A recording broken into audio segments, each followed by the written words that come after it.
hearing your relationship with Dale. I've talked with drivers who race against Dale in that area, like Jeff Bodine, right? He was strictly business. You talked to a lot of drivers today, and it's a strictly business relationship with drivers and crew chiefs. So I'm curious, what made your guys' relationship different or special to be able to have that bond outside of the racetrack? Well, would it be different nowadays? Yes. The whole sport of where we were to where we are now, we're a much higher profile sport. We're well seen, well known. Nobody knows what anybody does. Everybody knows everything.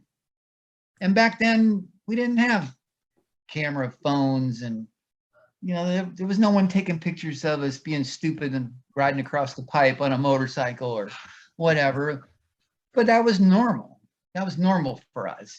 We like having fun. We like driving dirt bikes. So, but when we lost Dale there, and we came up and being involved with another Earnhardt, which Dale Jr. is, well, so when we decided, I think it was our 25th or 30th anniversary or something like that, we were going to renew our vows, and Robin had told me about it, and I said, yeah, we'll do it. I'm good. She set everything up and all that. So at the time we started to renew our vows, and I didn't know anything about it, but all of a sudden I felt a tap on my shoulder, and I turned around. It was Dale Jr. Robin had set it up with Dale Jr.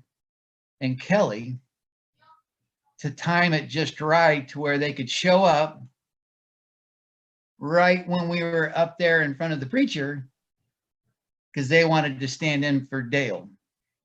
So Dale Jr. stood in for Dale since he was the best man at my wedding.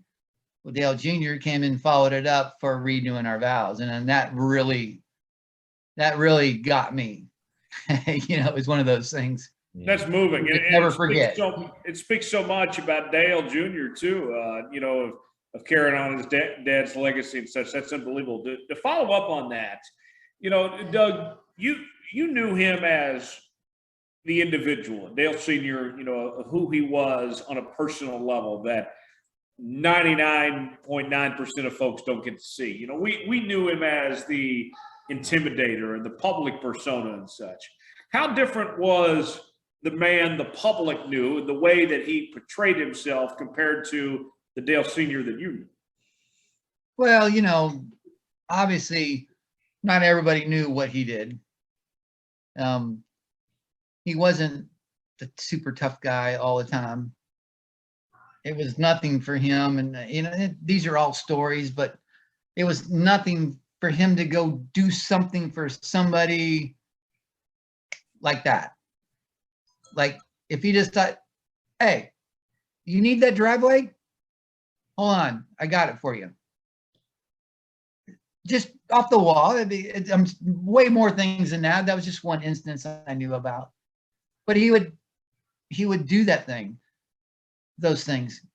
And of course you go, whoa, Dale Earnhardt, he helped someone pave the driveway because, that he wasn't in it for that. I mean, he came over to my house. This was when I was working at Junie Dunleavy's. We actually moved to Virginia. Well, when this house that I'm in now, when we bought it, we didn't have it had a gravel driveway. So we talked about it, and then the homeowner association, and of course, I new kid on the block, you have to have a cement driveway. Really? I just barely afford this house, right? I just got here, really? Why didn't someone tell me this before? So, this went on back and forth. Well, then I had to go to Virginia. Well, Dale came over here and helped oversee them putting the driveway in. Wow. So, while I wasn't here, then I had to come home for the weekend. So, whoa, look at this driveway, and then hear about it from him. So that's amazing, Doug. So Dale Earnhardt oversaw the construction of your driveway of the house you live in right now.